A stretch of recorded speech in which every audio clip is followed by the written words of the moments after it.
যেটা হয় পিছনে আনিনি বাড়িতে, বুঝতে পেরেছো তো?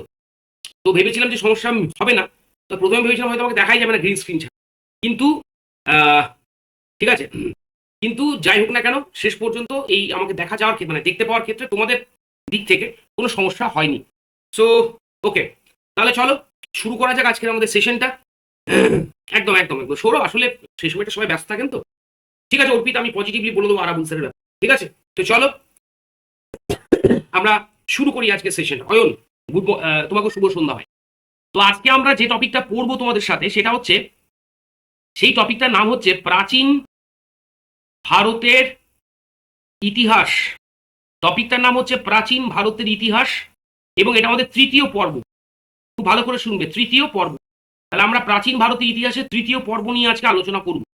আমরা প্রাচীন ভারতের ইতিহাসের প্রথম পর্ব যে সেশনটা করেছিলাম সেটা আমার খুব ভালো করে মনে আছে। ওই সেশনটাতে আমাদের খুব একটা ভালো, তোমরা আমার মানে তোমরা নেটওয়ার্ক ইন্টারনেটের টেকনিক্যাল ত্রুটির কারণে, ঠিক আছে, হ্যাঁ পল্লব, ওই একটু আধটু ঠান্ডা লেগেছে, টেকনিক্যাল কিছু আমাদের ওখানে করিয়েছিলাম যেটা তোমরা মিনিট বলছি আমাকে ঠিকঠাক কিছু কিছু। তাহলে আমরা আজকে পড়বো প্রাচীন ভারত ইতিহাসের তৃতীয় পর্ব। দ্বিতীয় পর্বে আমরা কি কি পড়েছিলাম ভালো করে মনে করে দেখো। বৌদ্ধ ধর্ম, জৈন ধর্ম পড়েছিলাম, কি পড়েছিলাম তো নাকি? হুম, আরে ইউ আর দ্য জেমস, ধন্যবাদ সাহিল, ঠিক আছে। বৌদ্ধ ধর্ম, জৈন ধর্ম পড়েছিলাম। আমরা সেকেন্ড পার্টে মৌর্য সাম্রাজ্য পড়েছিলাম, আমরা ষোড়শ মহাজনপদ পড়েছিলাম, আমরা মগধের অভ্যুত্থান পড়েছিলাম, তাই তো? এবার প্রাচীন ভারতীয় ইতিহাসের তৃতীয় পর্ব, এটাতে শর্মিষ্ঠা, শাহিন, স্মৃতি, ফাল্গুনী, মল্লিকা। আমরা এই তৃতীয় পর্বে প্রথমেই যে ডাইনাস্টিটা নিয়ে আলোচনা করব সেটা হচ্ছে মৌর্য সাম্রাজ্য পরবর্তী যে সমস্ত রাজবংশগুলো ছিল। কি বললাম? তৃতীয় পর্বে আমরা যে প্রাচীন ভারতের যে রাজবংশগুলো নিয়ে আলোচনা করব সেটা হচ্ছে মৌর্য রাজবংশ পরবর্তী, মৌর্য রাজবংশ পরবর্তী সাম্রাজ্য। বুঝতে পেরেছো? মানে ব্যাপারটা হচ্ছে যে মৌর্য সাম্রাজ্যের পতন হয়ে গেল, এবং মৌর্য সাম্রাজ্যের পতনের পর যে সমস্ত ছোট ছোট সাম্রাজ্যগুলো ভারতবর্ষে মানে উত্তর ভারতে গড়ে উঠলো, আমরা সেইগুলোকে নিয়ে আজকে সেশনটা করব। ঠিক প্রথমে ফার্স্ট, তাহলে প্রাচীন ভারতের ইতিহাসের তৃতীয় পর্বে আমরা ফার্স্টে যেটা করব মৌর্য রাজবংশ পরবর্তী সাম্রাজ্য, ঠিক আছে? কোয়ালিটিও শুরু হবে, সুমন, কোনো চাপ নেবে না। আচ্ছা, আমার লেখাগুলো দেখতে পাচ্ছ তো? বোর্ড শো করছে তো? মানে বোর্ড ইন দ্য সেন্স আমি পিপিটি লিখছি, আশা করি তোমার দেখতে পাচ্ছ। খাতা পেন প্রত্যেকে বের করে নেবে। মৌর্য পরবর্তী সাম্রাজ্যগুলোর ভেতর আমরা প্রথমেই যে রাজবংশটা দিয়ে শুরু করব সেটার নাম হচ্ছে কি মাই ডিয়ার স্টুডেন্টস? সেটার নাম হচ্ছে শুঙ্গ রাজবংশ। মৌর্য পরবর্তী রাজবংশগুলো করতে গিয়ে আমরা প্রথমেই যে রাজবংশ দিয়ে শুরু করব তার নাম হচ্ছে শুঙ্গ রাজবংশ। তোমরা বলবে যে স্যার আপনি কেন শুঙ্গ রাজবংশ দিয়ে শুরু করলেন? কারণ শুঙ্গ রাজবংশ মৌর্য সাম্রাজ্যের পতনের পরেই শুঙ্গ রাজবংশের আবির্ভাব ঘটে। আমার কথাটা বুঝতে পেরেছো কেন করলাম? মৌর্য সাম্রাজ্যের শেষ সম্রাট কে ছিলেন তোমরা সবাই মোটামুটি জানো, আমি আগের দিন ক্লাসে বলে দিয়েছিলাম, বৃহদ্রথ। তাহলে এই মৌর্য সাম্রাজ্যের শেষ সম্রাট ছিলেন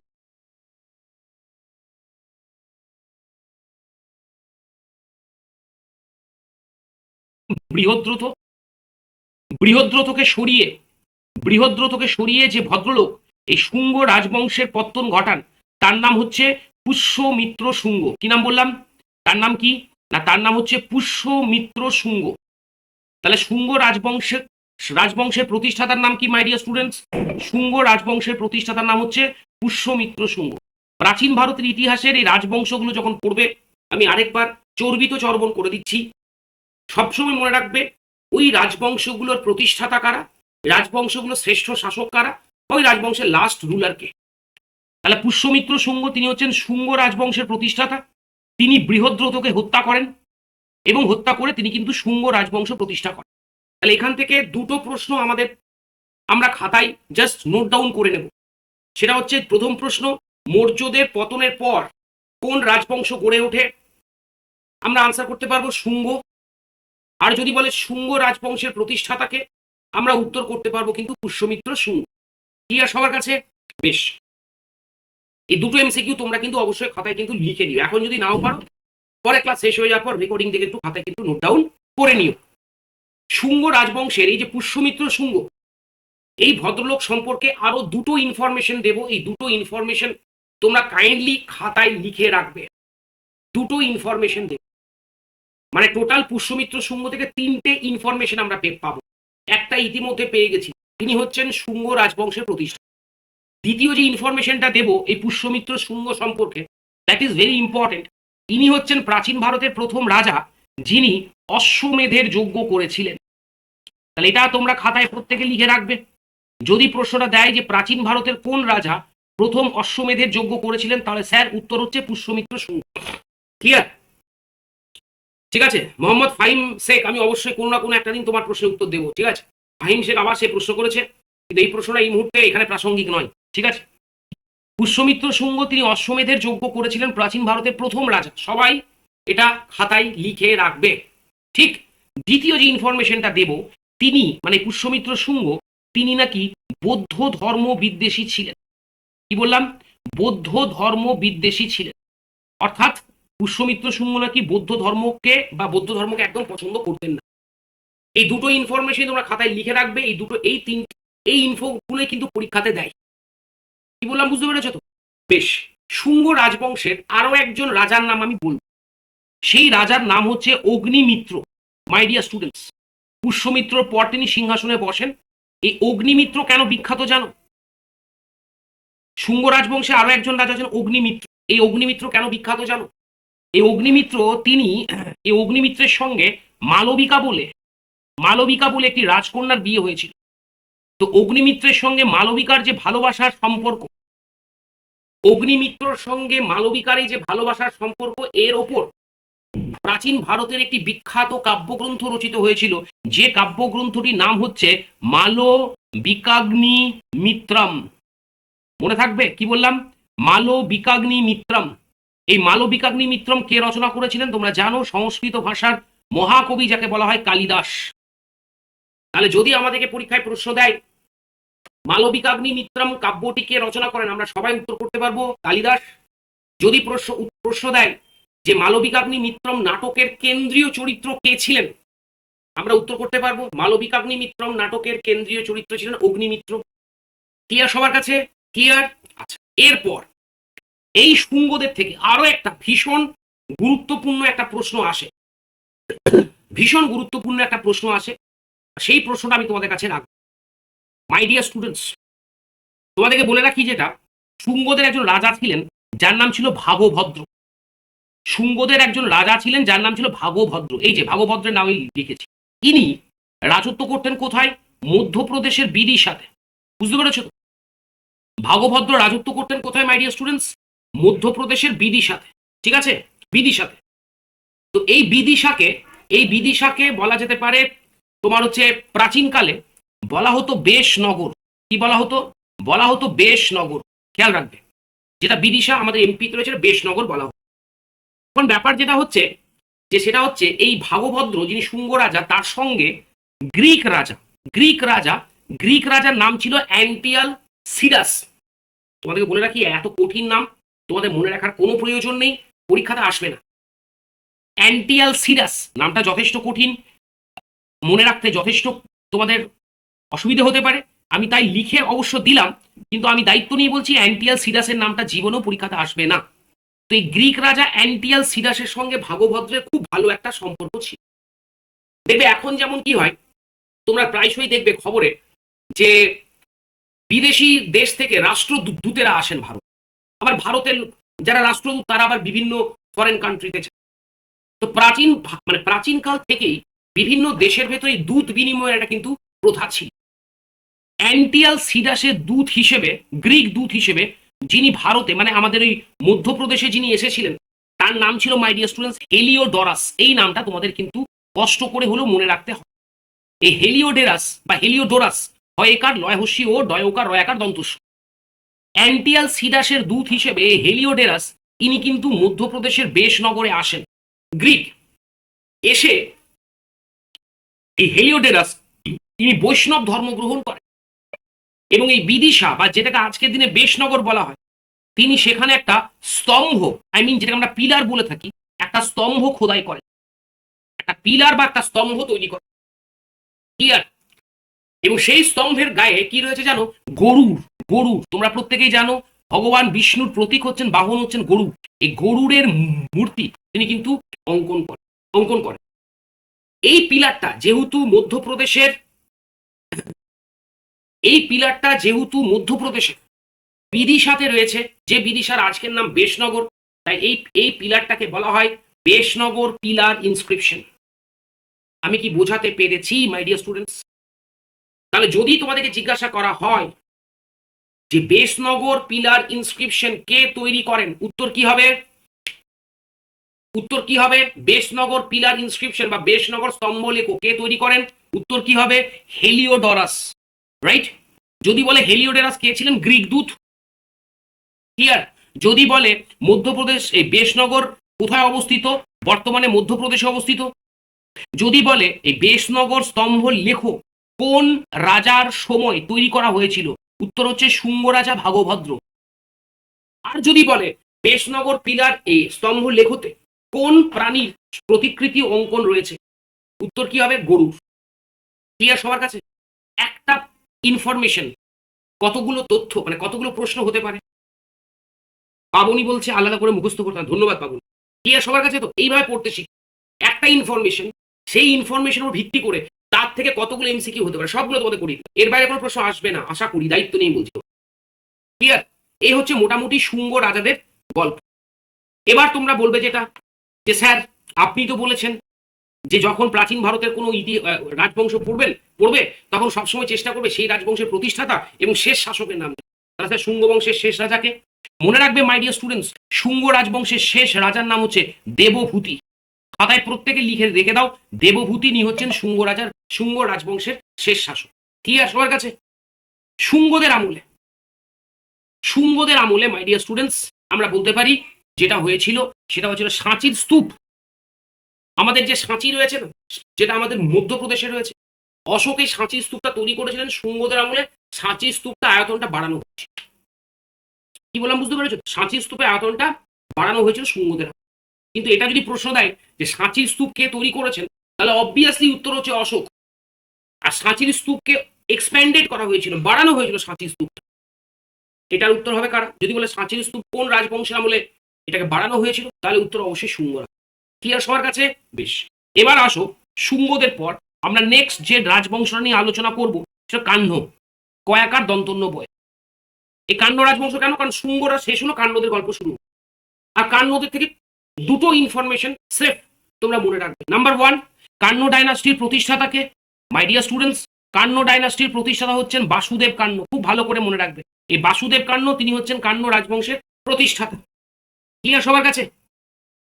কাহ্ন ডাইনাস্টির প্রতিষ্ঠাতা কে my dear students? Vasudeva Kanva. আর এই কাহ্ন ডাইনাস্টির শেষ শাসক কে ছিলেন? সুশর্মন বা সুশর্মা দন্তস্য হস্যু তালব্যস্য ময়েরে পাকার, ইনি হচ্ছেন কাহ্ন রাজবংশের শেষ শাসক। ব্যাস, সমস্যা মিটে গেল। তাহলে কাহ্নদের কি বললাম? কাহ্নদের প্রতিষ্ঠাতাকে? কাহ্নদের প্রতিষ্ঠাতা হচ্ছেন কে my dear students? Vasudeva Kanva. ভালো করে মনে রাখবে। আর শেষ শাসককে সুশর্মা। ব্যাস হয়ে গেল। শুঙ্গ হয়ে গেল, কাহ্ন হয়ে গেল। শুঙ্গ কাহ্নদের পর ভারতবর্ষে আরো একটা রাজবংশ প্রতিষ্ঠা হয়েছিল, এবং যে রাজবংশটার নাম হচ্ছে সাতবাহন রাজবংশ। সাতবাহন। এই কাহ্ন প্রথমে আসবে শুঙ্গ, তারপরে আসবে কাহ্ন, তারপরে আসবে সাত। এই সাতবাহনরা বেসিক্যালি কোথায় রাজত্ব করত? তোমরা অনেকে এবারে এসএলএসটি ক্যান্ডিডেট আছো, ইতিহাসের এখানে আছো তো নাকি? ঠিক আছে, হ্যাঁ পিডিএফে থাকবে। তো হ্যাঁ ফাইন, অবশ্যই তুমি 30শে নভেম্বর তোমার পুলিশের পরীক্ষা, অবশ্যই এখান থেকে তুমি করতে পারবে, মানে আশা করি তুমি লাভবান। সাতবাহনটা কোথায় রাজত্ব করতো? ঠিক আছে, শেষের রাজাটার নাম তোফা, বলেছি সুশর্মা। ঠিক আছে, এবারে এসএলএসটি পরীক্ষায় ইতিহাসের কে কে দিয়েছিলে তোমরা এখান থেকে? আশা করি অনেকেই দিয়েছিলে নাকি? দিয়েছিল তো নাকি? ইয়েস। এবারে এসএলএসটি তে প্রশ্নটা দিয়েছিল না যে সাতবাহনরা কোথায় রাজত্ব করতো? মাই ডিয়ার স্টুডেন্টস মনে রাখবে, সাতবাহনরা রাজত্ব করতো যে অঞ্চলটায়, সেটার নাম হচ্ছে অন্ধ্রপ্রদেশ। কি বললাম? সাতবাহনরা অন্ধ্রপ্রদেশে রাজত্ব করতো। ক্লিয়ার? না সাল লাগবে না। ঠিক আছে, ভেরি গুড ফাইন। তাহলে সাতবাহনরা কোথায় রাজত্ব করতো? অন্ধ্রপ্রদেশে। এবার নেক্সট যেটা বলবো, সাতবাহন ডাইনাস্টির প্রতিষ্ঠাতা। সাতবাহন ডাইনাস্টির প্রতিষ্ঠাতার নাম হচ্ছে শিমুখ দন্তস্য হস্যি ময় হস্যু ক। শিমুখ, ইনি হচ্ছেন সাতবাহন ডাইনাস্টির প্রতিষ্ঠাতা। এই প্রশ্নটা যে সাতবাহনদের প্রতিষ্ঠাতাকে, এই প্রশ্নটা তোমরা দেখবে, আমার কথা বিশ্বাস করার দরকার নেই, একটু ইন্টারনেট খুলবে দেখবে WBCS এর প্রিলিমিনারি পরীক্ষাতে বা মেন্সের পরীক্ষাতে কতবার এই প্রশ্নটা রিপিট করা হয়েছে। তাই এই প্রশ্নটা কিন্তু খুব গুরুত্বপূর্ণ। সেটা হচ্ছে সাতবাহন ডাইনাস্টির প্রতিষ্ঠাতাকে, না সাতবাহন ডাইনাস্টির প্রতিষ্ঠাতার নাম হচ্ছে শিমুখ, দন্তস্য হস্যি ময় হস্যু ক, শিমুখ। স্নেহা আমি বলে দিচ্ছি তো বানান করে করে, আর কি করতে পারি বলো, ঠিক আছে, শিমুখ। এবার সাতবাহনদের আমরা সব রাজার নাম পড়বো না, কারণ সাতবাহন ডাইনাস্টি বিরাট বড় ডাইনাস্টি, আমাদের আপার প্রাইমারি টেটের জন্য যতটুকু লাগবে ততটুকুই আমরা পড়ব, ঠিক। সাতবাহনদের মাই ডিয়ার স্টুডেন্ট, সাতবাহনদের যে শিমুখ, এই সাতবাহন বংশে আরো একজন রাজার নাম হচ্ছে, শিমুখের পর যিনি আসবেন তার নাম হচ্ছে প্রথম সাতকর্ণী, তার নাম হচ্ছে প্রথম সাতকর্ণী, এই যে প্রথম সাতকর্ণী, প্রথম সাতকর্ণী। আচ্ছা, কর্ণী মান হচ্ছে ক মূর্ধন্য রেফ দীর্ঘি। আমি যেহেতু এটা তো ওই বোর্ড ইয়েতে করছি, পেন ট্যাবে করছি, তাই একটু হয়ে যাচ্ছে, তোমাদের বানান বলে দিলাম। প্রথম সাতকর্ণী, দন্ত আকার ত, ক মূর্ধন্য রেফ দীর্ঘি। আশা করি সবাই বানানটা লিখে নিতে পেরেছে, ঠিক আছে, বেশ। এবার এবার এই যে প্রথম সাতকর্ণী থেকে তোমরা কি কি জিনিস মনে রাখবে? প্রথম সাতকর্ণী কবে সিংহাসনে বসেন, তার উপাধি কি কি ছিল, তিনি কোন কোন যুদ্ধ জয় করেছিলেন, দরকার নেই, তোমরা কেউ নেট সেট পরীক্ষা ইতিহাসে দিচ্ছ না, আপার প্রাইমারি টেট দিচ্ছ, সেখানে অন্যান্য স্ট্রিমের ছেলেমেয়েরা থাকবে, তাই এই ধরনের পরীক্ষাগুলোতে ইতিহাস বা ভূগোল বা পলিটি যাই বলো না কেন, ম্যাক্সিমামই যে প্রশ্নগুলো আসে ওই ওপরে ওপরে কনসেপচুয়াল একটা জায়গা থেকে প্রশ্ন। প্রথম সাতকর্ণী থেকে যে প্রশ্নটা বারবার করে ঘুরে ফিরে আসে সেই প্রশ্নটা হচ্ছে এটাই, প্রথম সাতকর্ণীর সময়কার একটা বিখ্যাত লেখ রয়েছে, বিখ্যাত লেখক, এবং সেই লেখটার নাম কি, থ্যাংক ইউ তুহিনা, সেই লেখটার নাম কি মাই ডিয়ার স্টুডেন্টস, সেই লেখটার নাম হচ্ছে নানাঘাট ইনস্ক্রিপশন, আমরা যেটাকে বলি নানাঘাট লেখমালা, মনে থাকবে সবার, নানাঘাট লেখমালা। তাহলে কি বললাম, প্রথম সাতকর্ণী সম্পর্কে জানার জন্য আমাদের কাছে যে লেখমালাটা রয়েছে সেটার নাম হচ্ছে নানাঘাট লেখমালা, এটা পরীক্ষায় দেয়। তাহলে কি বললাম, নানাঘাট লেখমালা, নানাঘাট লেখমালা, ইট ওয়াজ ইস্যুড বাই হুম, নানাঘাট লেখমালা, না নানাঘাট লেখমালা ইট ওয়াজ ইস্যুড বাই প্রথম সাতকর্ণী। প্রথম সাতকর্ণীর যিনি মা ছিলেন তার নাম হচ্ছে নয়নিকা। কি বললাম বুঝতে পেরেছো?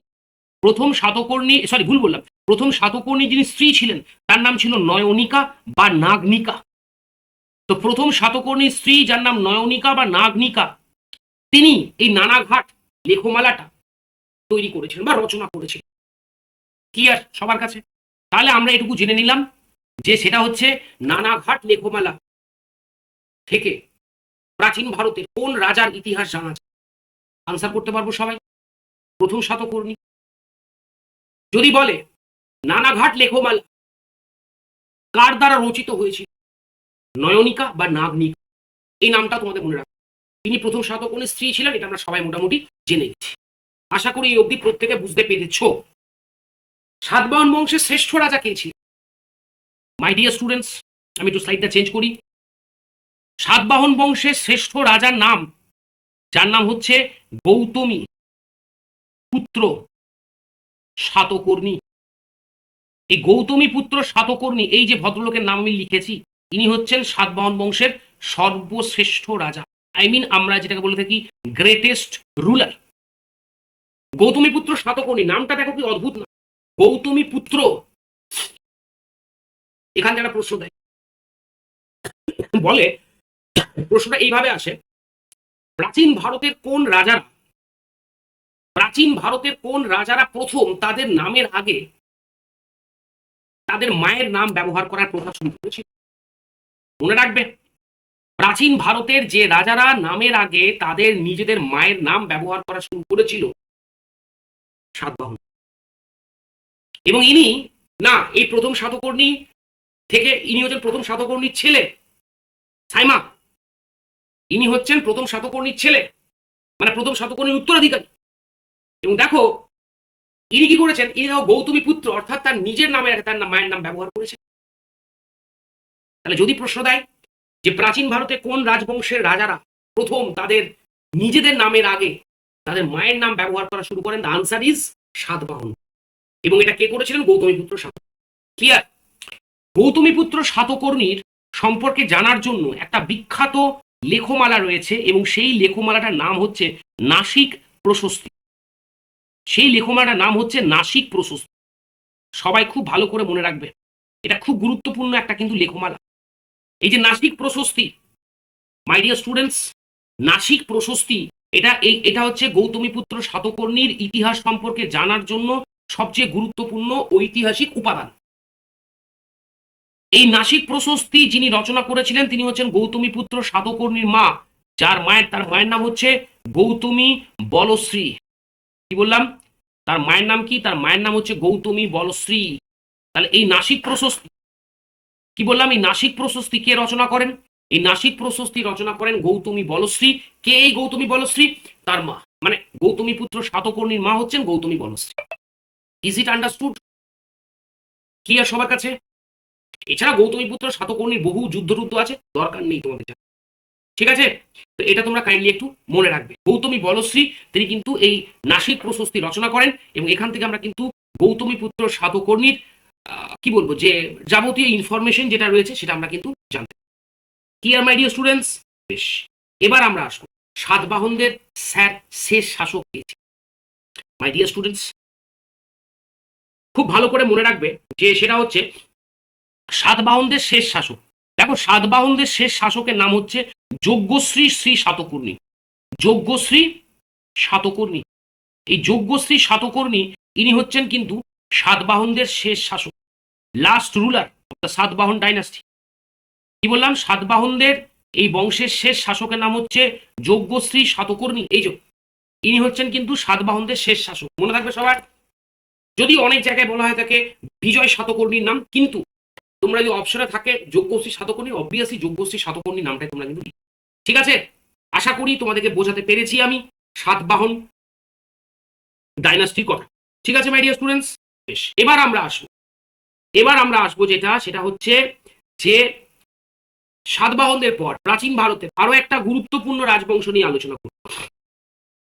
কেয়া একটা বংশ শেষ হয়ে কি করে অন্য বংশ শুরু হয়? একটা বংশ, কেয়া লিখেছে প্রশ্ন, একটা বংশ শেষ হয়ে কি করে অন্য বংশ শুরু হয়? কেয়া ব্যাপারটা হচ্ছে এটাই, প্রাচীনকালের ইতিহাস যদি দেখো, প্রাচীনকাল কেন, তুমি যদি মধ্যযুগের ইতিহাসও দেখো, কেয়া দেখবে যে এই যে আমরা ইতিহাস যেটা পড়ি না, ইতিহাস বলে যেটা পড়ি আসলে সেটা হচ্ছে মানুষের ক্ষমতা দখলের দ্বন্দ্ব, ক্ষমতা দখলের লড়াই, ক্ষমতা দখলের লড়াই। মৌর্যরা যখন রাজত্ব করছে, অন্যান্য যে সমস্ত পাশাপাশি যে বংশগুলো রয়েছে তারা সবাই চাইছে যে আমরা ওই পাটলিপুত্রের সর্বোচ্চ সিংহাসনে বসবো।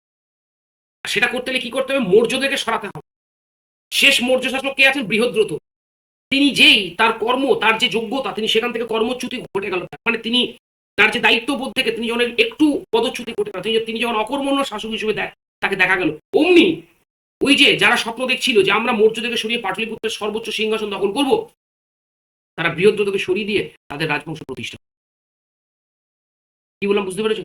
আসলে তাই আমরা ইতিহাসটা পড়ি, শুধু ভারতের ইতিহাস, গোটা পৃথিবীর যে প্রাচীনকালের ইতিহাস পড়ি বা মধ্যযুগের যে ইতিহাস পড়ি, সেই ইতিহাস হচ্ছে আসলে কি বলতো?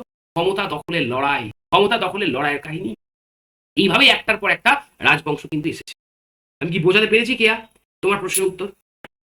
এবার আসো এই সাতবাহনদের পর আমরা নেক্সট যে ডাইনাস্টিটা পড়বো সেটার নাম হচ্ছে কুষাণ রাজবংশ। দেখো, কুষাণ রাজবংশ নিয়ে যদি আলোচনা করি তাহলে এই কুষাণরা ভারতের নয়, এই কুষাণরা ভারতের নয়। তাহলে স্যার এই কুষাণরা কোথেকে এসেছিল? মাই ডিয়ার স্টুডেন্টস, এই কুষাণরা এসেছিল চীন দেশ থেকে। চীন, চায়না যেটা রয়েছে, চীন দেশ থেকে এসেছিল। এবং চীনের একটা উপজাতি ছিল, যে উপজাতিটার নাম ছিল ইউচি উপজাতি, ইউচি। তো কুষাণরা এই ইউচি বলে যে উপজাতিটা ছিল, সেই ইউচি উপজাতি থেকে এরা কিন্তু এসেছে। এরা ইউচি উপজাতি থেকে ভারতবর্ষে এসেছে। কি বললাম বুঝতে পেরেছো? চীন থেকে, চায়না থেকে, ঠিক আছে? এই কুষাণ বংশের যিনি প্রতিষ্ঠাতা ছিলেন তার নামটা হচ্ছে কুজুলা কদফিসিস। কুজুলা কদফিসিস, কুজুলা কদফিসিস, এই নামটা একটু তোমরা পারলে মনে রাখবে। এই কুজুলা কদফিসিস ইনি হচ্ছেন কুষাণ বংশের প্রতিষ্ঠাতা। এবার আসো এই কুষাণ বংশের শ্রেষ্ঠ শাসক, তোমরা সবাই মোটামুটি জানো কুষাণ বংশের শ্রেষ্ঠ শাসক মানে আমরা ছোটবেলা থেকে ইতিহাস বইতে ওই মাথা কাটা আর দুটো হাত কাটা যে ছবিটা দেখতে পাই, সরি আমাদের মাথা কাটা যে ছবিটা দেখতে পাই, তিনি হচ্ছেন ওয়ান অ্যান্ড অনলি কনিষ্ক, তাই না? কনিষ্ক, এই যে কনিষ্ক তিনি হচ্ছেন কুষাণ বংশের শ্রেষ্ঠ রাজা। এবং কনিষ্কের রাজধানী কোথায় ছিল মাই ডিয়ার স্টুডেন্টস? কনিষ্কের রাজধানী ছিল আমাদের পেশোয়ারে। খুব ভালো করে মনে রাখবে, পেশোয়ার। এই কনিষ্কের সময় পেশোয়ারের আরেকটা নাম ছিল পুরুষপুর। এই কনিষ্কের সময় পেশোয়ারের আরেকটা নাম ছিল কি বললাম? পুরুষপুর। এই পুরুষপুর বা পেশোয়ারে তার রাজ্য ছিল।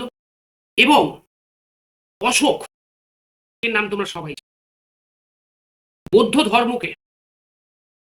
ধর্মকে সার্বজনীন করে তোলার ক্ষেত্রে, দেখো এই যে আমাদের এই যে উৎসবের একটা মরশুম আমরা সবে পেরিয়ে এলাম, সেখানে লোকজনের ভেতরে একটা শব্দ নিয়ে খুব সমস্যা তৈরি হয়, সার্বজনীন আর সর্বজনীন।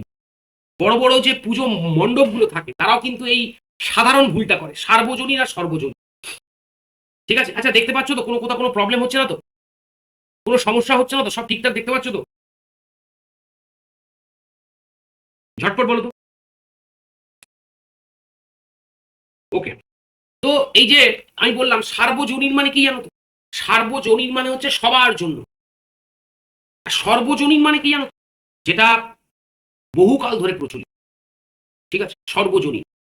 তো এটা নিয়ে দেখবে পুজো মণ্ডপগুলোতে সর্বজনীন ঠিক এই শব্দটা। কনিষ্ক আমরা জানি, অশোক তিনি বৌদ্ধ ধর্মকে সার্বজনীন করে তুলেছেন, সবার জন্য জনপ্রিয় করে তুলেছেন। মাই dear students, very good. Supriya লিখেছে ওর বাড়ির মাঠের পাশে ফাংশন হচ্ছে, তাও ক্লাস করছে, কারণ ক্লাস তোর কাছে ইম্পর্টেন্ট। এক্সিলেন্ট। সার্বজনীন করে তুলেছিলেন অশোক। আর কনিষ্কের হাত ধরে বৌদ্ধ ধর্ম ভারতবর্ষের সীমানা অতিক্রম। ঠিক শুনছো? কনিষ্ক না থাকলে বৌদ্ধ ধর্ম কোনোদিনই আফগানিস্তান, যেটাকে মধ্য এশিয়া বলে থাকি আমরা, তিব্বত কিংবা চীন দেশে বৌদ্ধ ধর্ম ছড়িয়ে পড়তো না। তাই জন্য মাই ডিয়ার স্টুডেন্টস, কনিষ্ককে বলা হয়, কি বলা হয়? কনিষ্ককে বলা হয় দ্বিতীয় অশোক। মনে থাকবে তো? তাহলে যদি তোমাদেরকে প্রশ্ন করা হয় যে সেটা হচ্ছে দ্বিতীয় অশোক কাকে বলা হয়, কনিষ্ককে বলা হয়। এবং এই কনিষ্কের সময় বৌদ্ধ ধর্মের সম্মেলন হয়েছিল, চতুর্থ ধর্ম সম্মেলন হয়েছিল। কি বললাম? কনিষ্কের সময় বৌদ্ধ ধর্মের চতুর্থ ধর্ম সম্মেলন হয়েছিল, চতুর্থ ধর্ম সম্মেলন।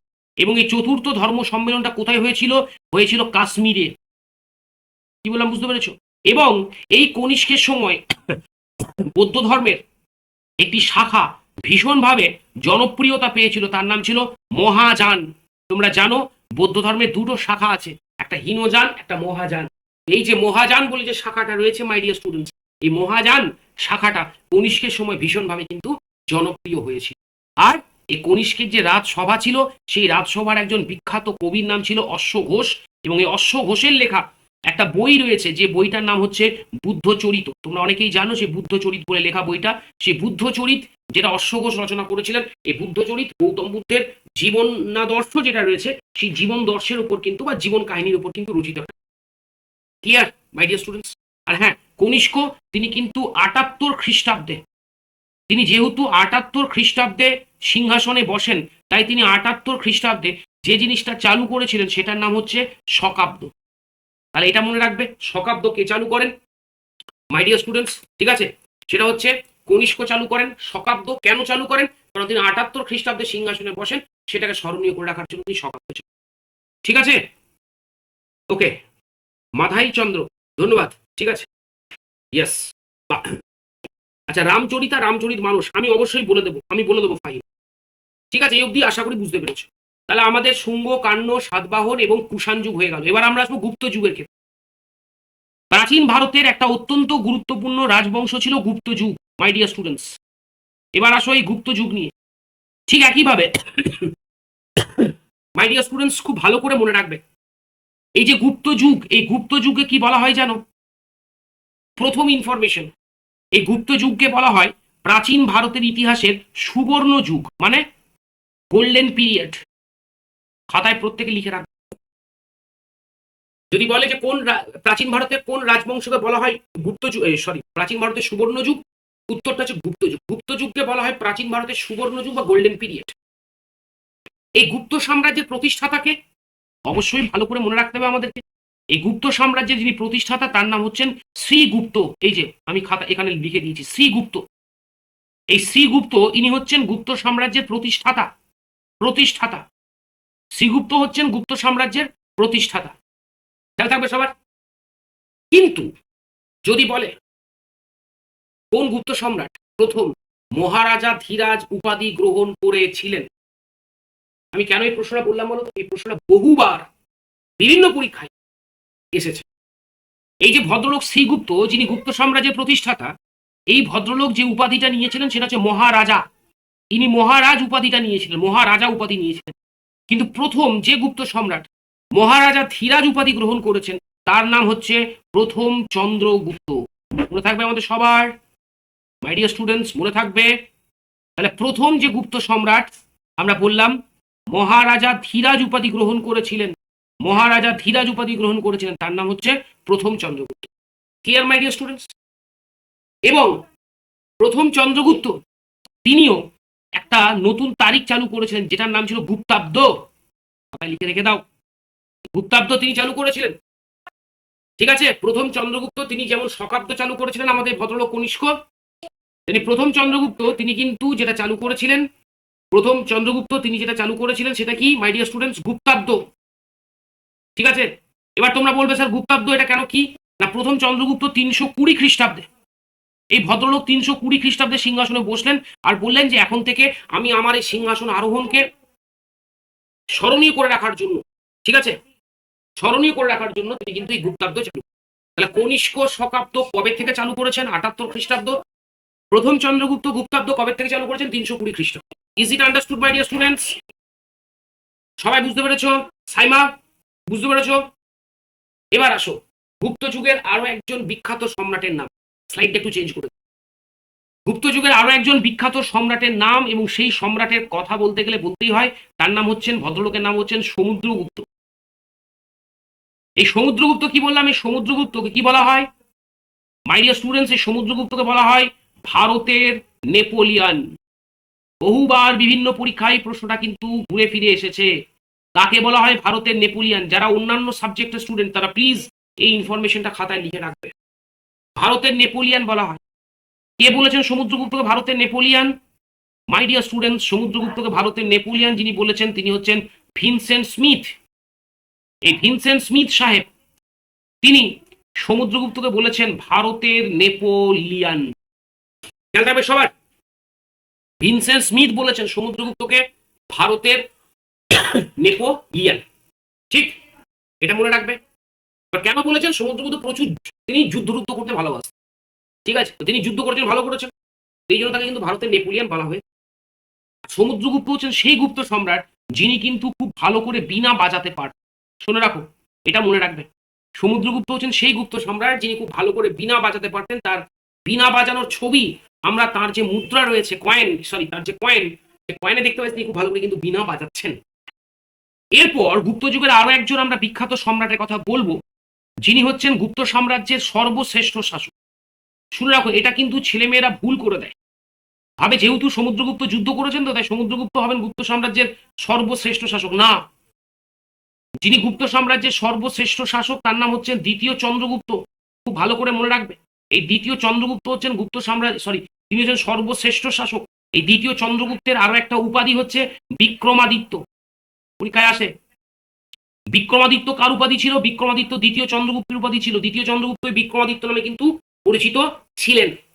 খেয়াল থাকবে তো? তাহলে দ্বিতীয় চন্দ্রগুপ্ত বিক্রমাদিত্য নামে কিন্তু পরিচিত ছিলেন। এবং এই দ্বিতীয় চন্দ্রগুপ্তের রাজসভা ছিল যেটা, সেটা হচ্ছে উজ্জয়িনী। দ্বিতীয় চন্দ্রগুপ্তের যেটা রাজসভা ছিল উজ্জয়িনী, বুঝতে পেরেছো তো? এই উজ্জয়িনীতে নবরত্ন ছিল। নবরত্ন মানে 9জন রত্ন, 9জন বিশিষ্ট পণ্ডিত তার রাজসভায় উপস্থিত ছিলেন। মনে থাকবে তো? দ্বিতীয় চন্দ্রগুপ্ত। আর এই দ্বিতীয় চন্দ্রগুপ্তকে কি বলা হয়? এই দ্বিতীয় চন্দ্রগুপ্তকে বলা হয় সকারী। সকারী কারণ কি? কারণ তিনি গুজরাট থেকে শকদেরকে তিনি কিন্তু বিতাড়িত করেছিলেন। কি বললাম? গুজরাট থেকে তিনি যেহেতু গুজরাট থেকে শকদেরকে বিতাড়িত করেছিলেন, তাই তাকে বলা হয় সকারী। মনে থাকবে দ্বিতীয় চন্দ্রগুপ্ত বিক্রমাদিত্য গল্প। এরপর আসো আরেকজন গুপ্ত সম্রাটের নাম, তার নাম হচ্ছে মাই ডিয়ার স্টুডেন্ট স্কন্দগুপ্ত। আমরা স্কন্দগুপ্ত সম্পর্কে কি বলবো?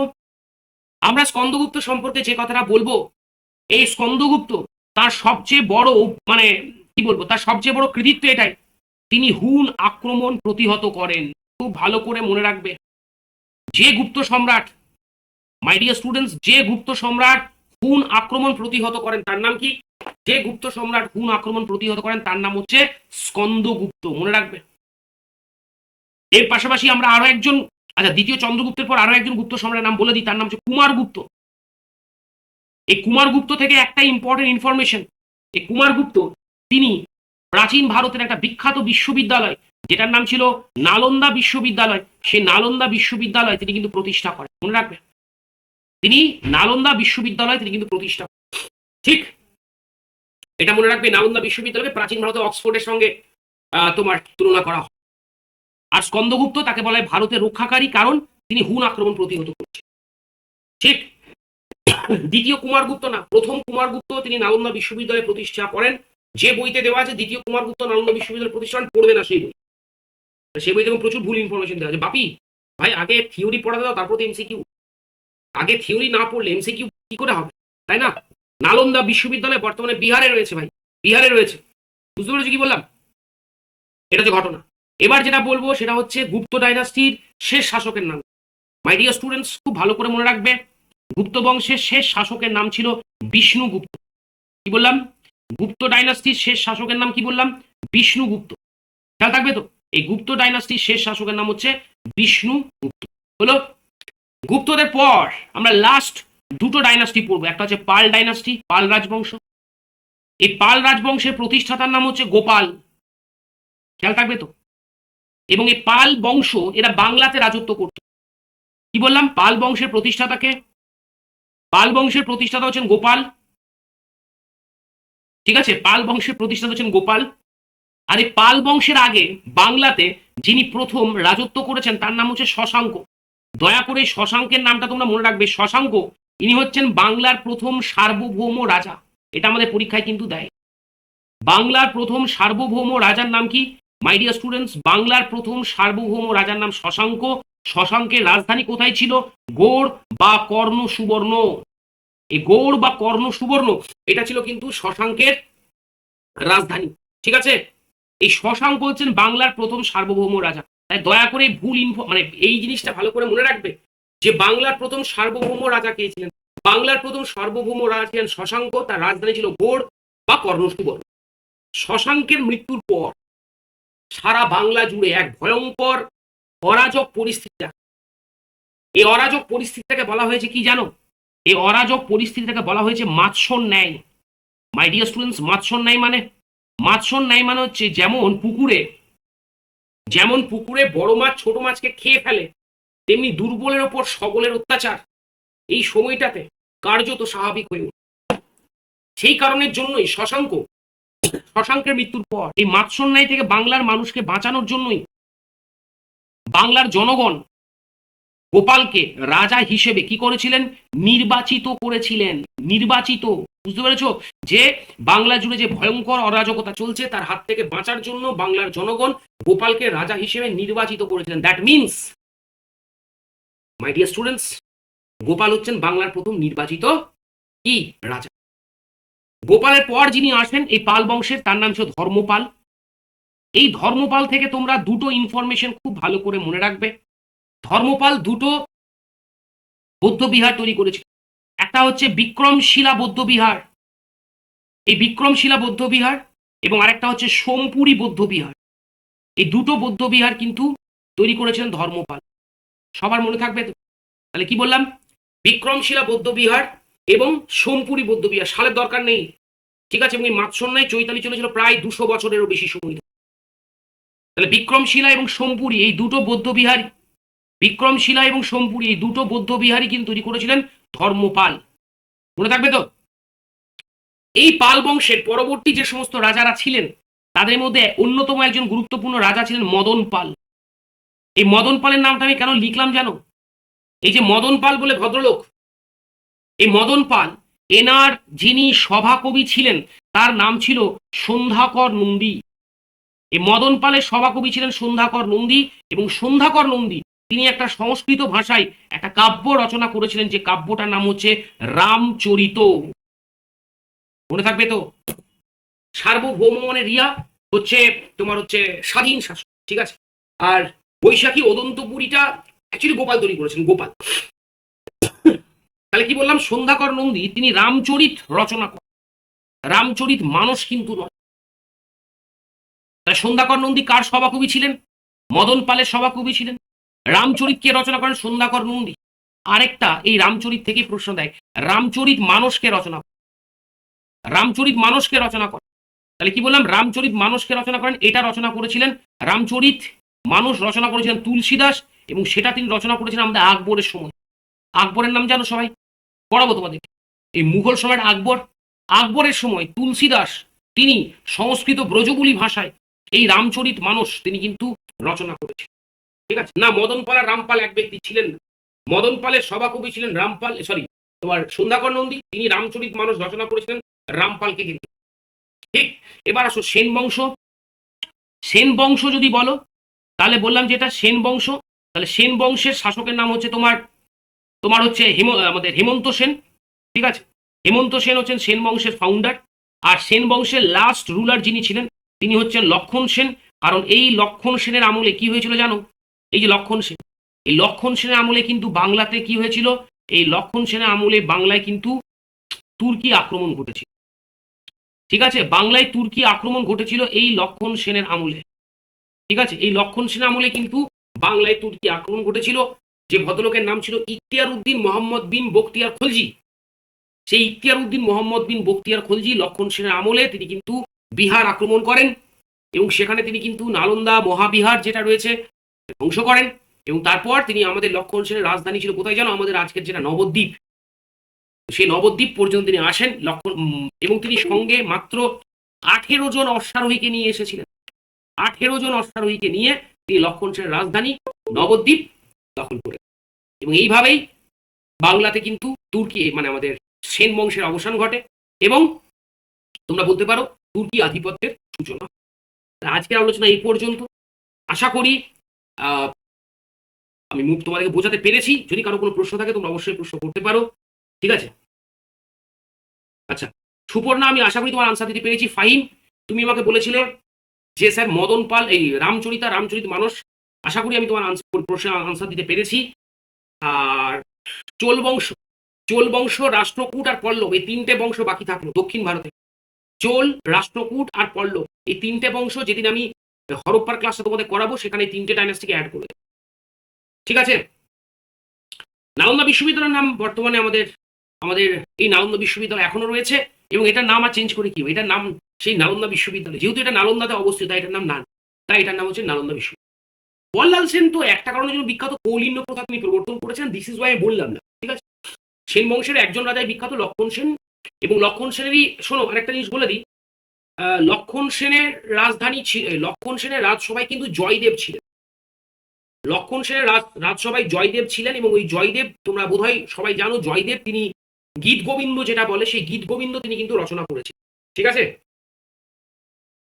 ইখতিয়ার উদ্দিন মোহাম্মদ বিন বখতিয়ার খলজি, সুপ্রিয়া, ইখতিয়ার উদ্দিন মোহাম্মদ বিন বখতিয়ার খলজি, ঠিক আছে। থ্যাংক ইউ সুমন, ঠিক আছে। নন্দ বংশটা মৌর্য সাম্রাজ্যে আগে ছিল, হ্যাঁ স্নেহা, নন্দ বংশটা মৌর্য সাম্রাজ্যে আগে ছিল। ঠিক আছে, আজকে এই পর্যন্ত। আমি তোমাদের যেটা বলে দিলাম সেটা হচ্ছে এটাই যে আমার আজকের যে ক্লাসের পিডিএফ সেটা আমি তোমাদের আগামীকাল অবশ্যই সকালে দিয়ে দেবো, ঠিক আছে। তোমরা প্রত্যেকে পেয়ে যাবে, ঠিক আছে। অ্যান্ড দেখা হবে তোমাদের সঙ্গে আবার আগামী শনিবার দিন নেক্সট পর্বে, নেক্সট টপিক নিয়ে, নেক্সট সেশনে। ভালো থেকো সবাই, ঠিক আছে। আর আমি কালকে যে পিডিএফটা দেবো সেখানে বেশ কিছু এমসিকিউ বা পিওয়াইকিউ তোমরা যেটাই বলো না কেন সেটা আমি অ্যাড করবো, ঠিক আছে। ভালো থেকো সবাই, আজকে এই পর্যন্ত, বেরোলাম তাহলে। ধন্যবাদ, শুভরাত্রি, থ্যাংক ইউ এভরিওয়ান।